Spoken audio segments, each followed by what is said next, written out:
Welcome to ராம்கேர் டிஆர்பிசிஎஸ். இந்த சேனலில் TRP computer instructor பற்றின அப்டேஷன்ஸ், எக்ஸாம் பற்றின ப்ரிப்ரேஷன்ஸ், அப்புறம் என்னென்ன படிக்கணும், எப்படிலாம் படிக்கலாம் அப்படின்றத பற்றி தான் நிறைய அப்டேட் பண்ணிகிட்ருக்கோம். இந்த சேனலில் இப்போ கரண்ட்டாக என்ன போயிட்டுருக்கு அப்படின்னு பார்த்தீங்கன்னா, கம்ப்யூட்டர் இன்ஸ்ட்ரக்டர் சிலபஸில் இருக்கிற யூனிட் வைஸ் சிலபஸ் ரிவிஷன் பண்ணிகிட்ருக்கோம். யூனிட் வைஸ்னால் இப்போ தான் ஃபர்ஸ்ட் யூனிட்லேருந்து ஸ்டார்ட் ஆகிட்டுருக்கு. ஃபர்ஸ்ட் யூனிட்டில் ஒரு 2 டாபிக் முன்னாடி போயாச்சு.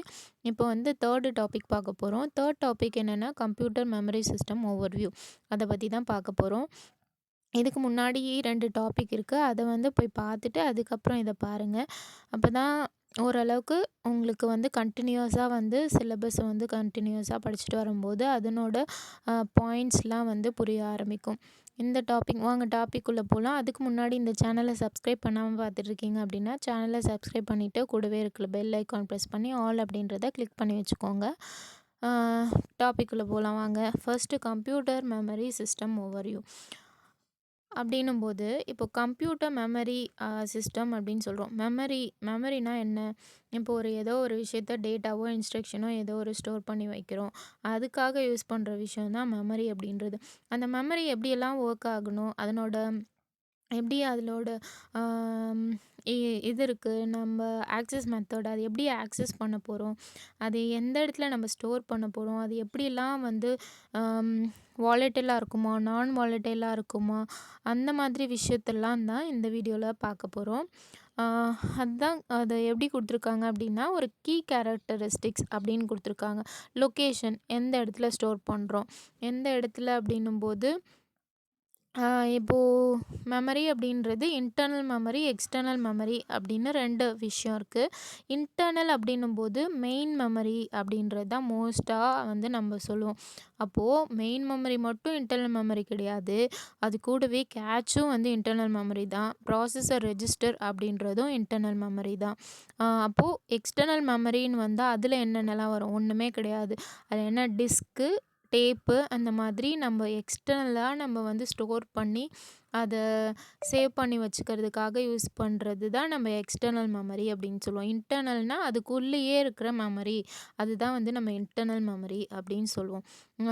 நெக்ஸ்ட்டு கெப்பாசிட்டினா அது எவ்வளோ பிட் ஃபார்மேட்டில் எவ்வளோ தூரம் அதனோட கெப்பாசிட்டி இருக்கும், மெமரி எவ்வளோ ஸ்டோர் பண்ணி வச்சுக்கும், எந்த ஃபார்மேட்டில் ஸ்டோர் பண்ணி வச்சுக்கும் அப்படின்றது தான் கெப்பாசிட்டி. யூனிட் ஆஃப் ட்ரான்ஸ்ஃபர் அப்படின்னும்போது அதை எப்படி அதனோட அந்த ட்ரான்ஸ்ஃபர் இருக்கும், டேட்டா ட்ரான்ஸ்ஃபர் இருக்கும், வேர்ட் ஃபார்மேட்டில் இருக்குமா, பிளாக் ஃபார்மேட்டில் இருக்குமா அப்படின்றது. நெக்ஸ்ட் ஆக்சஸ் மெத்தடில் 4 பாயிண்ட்ஸ் இருக்குது. Sequential, direct, random, associative. Performance அப்படின்னும்போது access time, cycle time, transfer rate அப்படின்னா என்னென்னு பார்க்க போகிறோம். ஃபிசிக்கல் டைப்பில் semiconductor, magnetic, optical, magneto optical. Next one physical characteristic, volatile, non volatile, erasable, non erasable. இதெல்லாம் ஒரு சின்னதாக ஒரு சிம்பிளாக ஓவர்வியூ மாதிரி பார்த்துட்டு போயிடலாம். அடுத்தது ஆர்கனைசேஷனில் மெமரி மாடியூல்ஸ். ஃபர்ஸ்ட்டு லொக்கேஷன், அதை பற்றி நம்ம பார்க்க போகிறோம். லொக்கேஷன் பார்த்தோம் அப்படின்னா நான் முன்னாடியே உங்களுக்கு ஜென்ரலாக சொல்லும் போதே சொல்லியிருந்தேன். அதில் ஒன்று இன்டர்னல் இருக்குது, எக்ஸ்டர்னல் இருக்குது. எந்த லொக்கேஷனில் அது இருக்கும் அப்படின்றது தான் லொக்கேஷன் அப்படின்னு சொல்லுவோம். சிம்பிளாக புரிஞ்சுக்கிட்டா போதும். நார்மலாக கம்ப்யூட்டர்ஸ் இன்ஸ்ட்ரக்டர் எக்ஸாமுக்கு மக்கப் பண்ணுறதை விட ஒரு கான்செப்ட் என்ன அப்படின்னு புரிஞ்சுக்கிட்டிங்கன்னா அங்கே போய்ட்டு எக்ஸாமில் அதை புரிஞ்சுக்கிட்டு அவங்க கேட்குற கொஷின் எழுதுறதுக்கு ஈஸியாக இருக்கும். அதனால தான் ஒரு கான்செப்ட் மட்டும் தெரிஞ்சுக்கோங்க, நல்லா கான்செப்டை புரிஞ்சுக்கோங்க. மக்கப் பண்ணுறது முக்கியம் கிடையாது. வாங்க, லொக்கேஷன்னா என்ன? இன்டர்னல்லையும் அது ஸ்டோர் ஆகும், எக்ஸ்டர்னல்லையும் மெமரி இருக்கும் அப்படின்னு சொல்லியிருந்தோம். அப்போது இன்டர்னல் மெமரினா என்ன சொல்லுவோம்? அதை நார்மலாக மெயின் மெமரியை தான் நம்ம நார்மலாக இன்டர்னல் மெமரி அப்படின்னு சொல்லுவோம். அது இல்லாமல் வேறு என்னென்னலாம் இருக்குது? ப்ராசஸருக்குள்ளேயே ரெஜிஸ்டர் அப்படின்ற ஒரு லோக்கல் மெமரி ஒன்று இருக்குது. அதுவும் இன்டர்னல் மெமரி தான். கேட்சும் இன்டர்னல் மெமரி அப்படின்னு சொல்கிறாங்க. எக்ஸ்டர்னலாக என்னென்னலாம் இருக்கும்? இப்போது எக்ஸ்டர்னலாக நம்ம டிஸ்க்கு, அப்புறம் சிடி, அந்த மாதிரி அந்த விஷயம். அந்த எக்ஸ்டர்னல் டிவைஸ் மூலிமா ஒரு மெமரியை ஸ்டோர் பண்ணி வைக்கிறோம் அப்படின்னும்போது அது எக்ஸ்டர்னல் மெமரி அப்படின்னு சொல்லுவோம். கெப்பாசிட்டி அப்படின்னும்போது அது எவ்வளோ வந்து அந்த வந்து அதனோட கெப்பாசிட்டி இருக்கும், அதனோட பிட்ஸ் எவ்வளோ இருக்கும், எவ்வளோ டேட்டா வந்து இது பண்ண முடியும், ஸ்டோர் பண்ண முடியும் அப்படின்ற விஷயத்த சொல்கிறது தான் கெப்பாசிட்டி அப்படின்றது. நார்மலாக அதை எப்படி சொல்லுவாங்க அப்படின்னா பைட்ஸு வேர்ட்ஸ் அப்படின்னு எக்ஸ்ப்ரெஸ் பண்ணுவாங்க. மெமரி இவ்வளோ பைட் இருக்குது, இவ்வளோ வேர்ட்ஸ் இருக்குது அப்படின்றது. நார்மலாக வேர்டு பைட்டு அப்படின்றது சேமாக தான் சொல்லுவோம். ஆனால் பைட் அப்படின்னும்போது எப்படி சொல்லுவோம் அப்படின்னா 1 byte is equal to 8 bit அப்படின்னு சொல்லுவோம். காமன் வேர்ட் லென்த்லாம் என்னென்ன சொல்கிறாங்க, 8, 16, 32 அந்த மாதிரி தான் நார்மலாக 8, 16, 32 பிட்ஸில் வேர்ட் அப்படின்றத ரெப்ரசன்ட் பண்ணுவாங்க. நெக்ஸ்ட்டு டாபிக் என்ன, unit of transfer. Unit of ட்ரான்ஸ்ஃபர்னால் என்ன, இப்போ ஒரு டேட்டா ஒரு மெமரியிலேருந்து எடுக்கிறோம், அப்படி இல்லை அதில் கொண்டுட்டு போய் சேர்க்குறோம் ஒரு டேட்டாவை. அந்த ட்ரான்ஸ்ஃபர் நடக்குது இல்லையா, அப்போ எவ்வளோ டேட்டா ட்ரான்ஸ்ஃபர் ஆகுது அப்படின்ற அந்த மெமரி ட்ரான்ஸ்ஃபர் ஆகுது அப்படின்றத சொல்கிறது தான் யூனிட் ஆஃப் ட்ரான்ஸ்ஃபர் அப்படின்றது. அதை நார்மலாக வந்து பைட்ஸில் வந்து சொல்லுவாங்க. பைட்ஸில் வேர்டில் அப்படி ரெப்ரசன்ட் பண்ணுவாங்க. இதில் எக்ஸ்டர்னல் மெமரியில் எப்படி வந்து அந்த டேட்டா ட்ரான்ஸ்ஃபர் எப்படி இருக்கும்னா, வேர்டை விட அதிகமான யூனிட்ஸில் வந்து அதை வந்து ட்ரான்ஸ்ஃபர் பண்ணலாம். அப்போது அது எப்படி சொல்லுவாங்கன்னா அப்படின்னா பிளாக்காக மெமரி அப்படின்றது ட்ரான்ஸ்ஃபர் ஆகும். யூனிட் ஆஃப் ட்ரான்ஸ்ஃபரை ரெப்ரசன்ட் பண்ணுறதுக்கு பிளாக்ஸ் அப்படின்னு சொல்லுவாங்க. இன்டர்னலில் வேர்டு பைட் அந்த மாதிரி தான் யூனிட் ஆஃப் ட்ரான்ஸ்ஃபர் இருக்கும். இதுவே எக்ஸ்டர்னல் மெமரியில் எப்படி இருக்கும், பிளாக்காக இருக்கும் அப்படின்னு சொல்லுவாங்க. இல்லை இப்போது அந்த இப்போ relationship between length in bits A of an address and number N of an addressable units எப்படி அதனோட ஃபார்முலா இருக்கும் அப்படின்னா 2 a is equal to n அப்படின்ற ஃபார்முலாவில் தான் இருக்கும். இதை நீங்கள் பார்த்துக்கோங்க.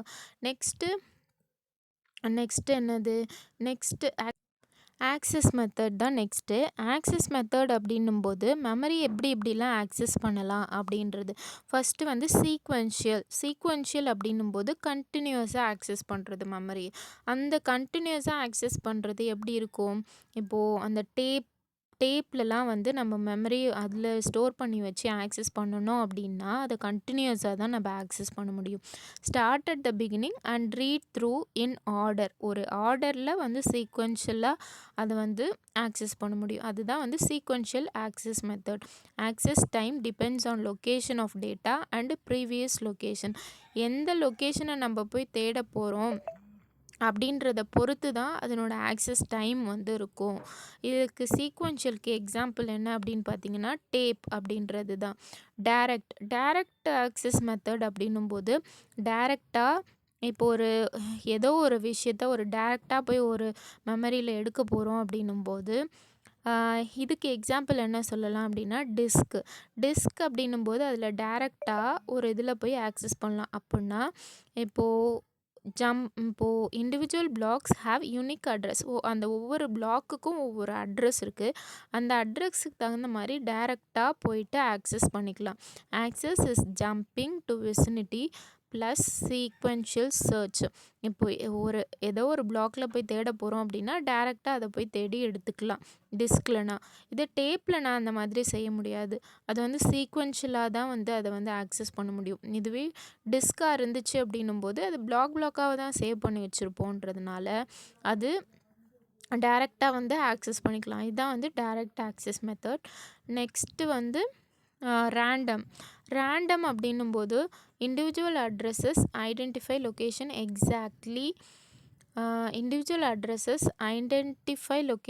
எக்ஸாக்ட்லி. அந்த லொக்கேஷனை நம்மளுக்கு தெரியும் அப்படின்னும்போது அதை நம்ம ரேண்டமாக வந்து ஆக்சஸ் பண்ணிக்கலாம். எந்த இதில் லொக்கேஷனில் இருக்குது அப்படின்றத அதை நம்ம எக்ஸாக்டாக எடுத்துக்கிற மாதிரி இருக்கிறது தான் ரேண்டம் அப்படின்றது. ரேண்டம் ஆக்சஸ் மெத்தட்ஸில் எது நம்ம எக்ஸாம்பிளாக சொல்லணும்னா ரேண்டம் ஆக்சஸ் மெமரி ரேமை தான் வந்து சொல்லலாம். அப்போது ரேமில் என்ன பண்ணலாம், ரேமில் எப்படி இருக்கும் அப்படின்னா மெமரியில் அட்ரஸ் ஒவ்வொரு இதுக்கும் அட்ரஸ் இருக்கும். நம்ம எந்த அட்ரஸில் நம்ம போய் ஸ்டோர் பண்ண போகிறோமோ அது ரேண்டமாக போய் ஸ்டோர் பண்ணிக்கலாம். அப்படி இல்லையா அதை ஆக்சஸ் பண்ணோம்னா அதனோட அட்ரஸ் இது பண்ணிடுச்சுன்னா ரேண்டமாக இது பண்ணிக்கலாம். அதான் வந்து ரேம் அப்படின்றது ரேண்டம் ஆக்சஸ் மெத்தடில் ஒரு எக்ஸாம்பிள் சொல்லலாம். அசோசியேட்டிவ் அப்படின்னும்போது இப்போது இது அசோசியேட்டிவ்ன்றது ஒரு கம்பேர் பண்ணி எடுக்கிறது. இப்போ ஒரு வேர்டை வச்சு ஒரு பர்ட்டிகுலர் போர்ஷனில் இருக்கிற டேட்டாவை நம்ம எடுக்க போகிறோம். அட்ரஸை வச்சு எடுக்க போகிறது கிடையாது. இதை ஒரு டேட்டா வேர்டை வச்சு எடுக்க போகிறோம்.